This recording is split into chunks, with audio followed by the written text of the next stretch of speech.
దేవనామానికి స్తోత్రాలు. ప్రభువైన యేసుక్రీస్తు నామములో ఈ కార్యక్రమం చూస్తున్న మీ అందరికీ శుభాభివందనాలు. ఈరోజు మనము తృప్తిపరచు దేవుడు అనే వాక్యాన్ని మనము ధ్యానం చేసుకుందాము. 107వ కీర్తన 107వ కీర్తన 9వ వచనంలో ఏలయనగా ఆశగల ప్రాణమును ఆయన తృప్తిపరచియున్నాడు. ఆకలిగొన్న వారిని ప్రాణమును మేలుతో నింపి ఉన్నాడు అని వాక్యం సెలవిస్తున్నది. దేవుడిచ్చే తృప్తి అనేది అదొక గొప్ప అద్భుతంగా ఉంటది. దేవుడు ఏదిచ్చినా సకలంగా సమృద్ధిగా ఇవ్వడానికే ఇష్టపడుతున్నట్టు మనము దేవుని యొక్క వాక్యమును చూడగలము. ఇక్కడ మరి మనము నరుల కష్టము చేత ఏది చేసినా గాని దేవుని యొక్క మరి హస్తము ఉన్నప్పుడే మనము ఎంతో తృప్తికరమైన జీవితాన్ని జీవించగలం. తృప్తి అనేది చాలా ప్రాముఖ్యమైన విషయము. ఇక్కడ దేవుని యొక్క వాక్యం మనం చూసినట్లయితే ప్రసంగి గ్రంథము 5వ అధ్యాయము 10వ వచనం మనం గమనించినట్లయితే 10వ వచనంలో ద్రవ్యంను ఆపేక్షించేవాడు ద్రవ్యం చేత తృప్తి నొందడు, ధన సమృద్ధి నాపేక్షించేవాడు ధనము చేత తృప్తి నొందడు అంటున్నాడు. ఎప్పుడైతే మనము మరి ధనమును యొక్క మరి ఆపేక్షణ కలిగి సంపాదిస్తామో దానితోటి మనకు తృప్తి అనేది ఉండదు. దేవునితోటే మనకు తృప్తి అనేది ఉంటది.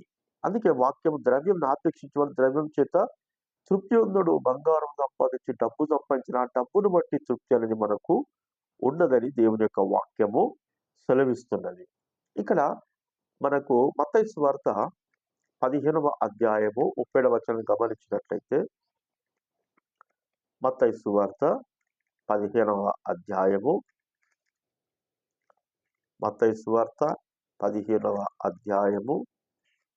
37వ వచనములో వారందరూ తిని తృప్తి పొందిన మీదట మిగిలిన ముక్కలు 7 గంపలు నిండా ఎత్తిరి.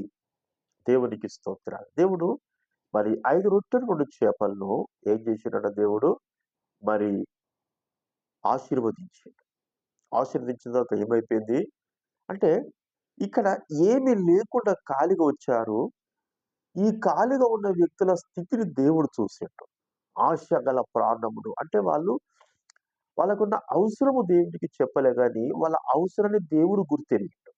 ఇక్కడ 33వ వచనంలో 33వ వచనం చూసినట్లయితే శిశువులు ఇంత గొప్ప జన సమూహమును తృప్తిపరచుటకు అంటున్నారు. తృప్తి అనేది అంటే ప్రతి మానవుడికి ఇక చాలు ఇక సరిపోయింది అని తృప్తి పరచంతగా మన దగ్గర లేవు కదా అని మన పరిస్థితులు మాట్లాడుతున్నారు. కానీ దేవుడు ఏం చేస్తున్నాడు మరి 5 రొట్టెలు 2 చేపలను ఆశీర్వదించింది. వాళ్ళు అందరూ ఎంప్టీ చేతులతోనే వచ్చారు. దేవుని యొక్క మాటలు విన్నారు. ఎవరు కూడా వారి కొరకు ఏమీ తెచ్చుకోలే. ఒక చిన్న పిల్లగాడు తన కొరకు తెచ్చుకున్నాడు. తన కొరకు తెచ్చుకున్న ఆ చిన్న పిల్లగానిది 5,000 మందికి దేవుడు దీవించాడు. తినంగా వాక్యం చెప్తున్నది వారందరూ తిని తృప్తి పొందిన మీదట అంటే తృప్తిగా తిన్న కొడుకు మిగిలినాయట. ఆశగల ప్రాణమును తృప్తిపరిచే దేవుడుగా ఉన్నాడు. నీ జీవితంలో నీకున్న ఆశ ఏమిటో దేవునికి తెలుసు. నిన్ను తృప్తిపరచడానికి దేవుడు నీతో మాట్లాడుతున్నాడు. నీకున్న వెలితి నీకున్న కొదువ దేవుడు సమృద్ధిగా నిన్ను దీవించడానికి దేవుడు నీతో మాట్లాడుతున్నాడు.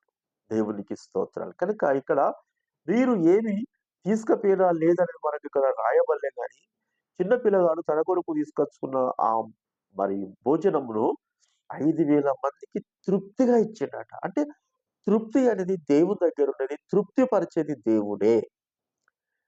కనుక ఇక్కడ డబ్బుతోటి మానవుడికి తృప్తి అనేది లేదు. దేవుడిచ్చే దానితోటి తృప్తి అనేది ఉన్నదని దేవుని యొక్క వాక్యం మనకు స్పష్టంగా సెలవిస్తున్నది. ఇక్కడ 1 తిమోతి రాసిన పత్రిక 6వ అధ్యాయము 8వ వచనం మనం చూసినట్లయితే మనం ఈ లోకములోనికి ఏమి తీసుకొని తేలేదు, దీనిని ఏమి తీసుకొని పోలేము కాగా అన్న వస్త్రం గలవారై ఉండి వాటితో తృప్తి పొంది ఉందాము అంటున్నాడు. కనుక మనము అన్న వస్త్రంతో మనం తృప్తిగా ఉంటే తృప్తిపరిచే దేవుడు దగ్గరికి వెళ్తే మనకు తృప్తిని దేవుడు ఇస్తాడు. డబ్బు కొరకు పరిగెత్తడము, ద్రవ్య కొరకు పరిగెత్తి మనము చేస్తే దాని తోటి మనకు తృప్తి ఉన్నది కానీ దేవుని కొరకు పరిగెత్తి దేవునితో ఉంటే మనకు తృప్తి అనేది దొరుకుతుంది దేవుని యొక్క వాక్యం సెలవిస్తున్నది. పాత కాలంలో చూసినట్లయితే ఇశ్రాయేలు ప్రజలు కూడా వాళ్ళు మరి మన్నా ఆహారం కొరకు వాళ్ళు దేవుని దగ్గర మొరపెట్టినప్పుడు వాళ్ళకు సరిపోయినంత మన్న దేవుడిచ్చిండు. బండ నుంచి నీళ్ళిచ్చిండు. తృప్తికరమైన నీళ్ళు. అంటే ఎక్స్‌ట్రా అన్నట్టు. అంతా మరి మనము ఈ లోకంలో ఎలా ఉండాలంటే అన్న వస్త్రములు గలవారమని వాటితో తృప్తి పొందాలి గాని అవే ముఖ్యం అనుకోకూడదు. ఆ ప్రజలైతే అరణ్యములకెళ్ళి దేవుని యొక్క వాక్యం వింటే దేవుడు ఎట్లిచ్చిండో, దేవుని మాటకు లోబడుతూ దేవుని సన్నిధిలో ఉంటే మనకు దేవుడు అట్లిస్తాడు. మనం సంపాదించుకుంటే మనకు తృప్తి ఉండదు.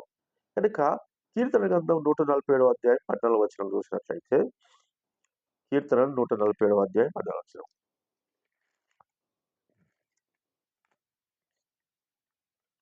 147వ కీర్తన 14వ వచనం.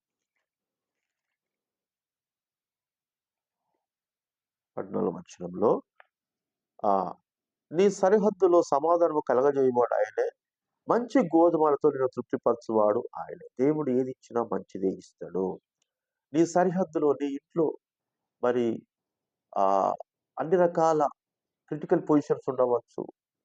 ఇబ్బందులే ఉండవచ్చు. ఇరుకులే ఉండవచ్చు. నువ్వు అనుకున్నట్టు ఇంట్లో లేదు కావచ్చు సమృద్ధి. కానీ దేవుడు మాట్లాడుతున్నాడు. ఏమని?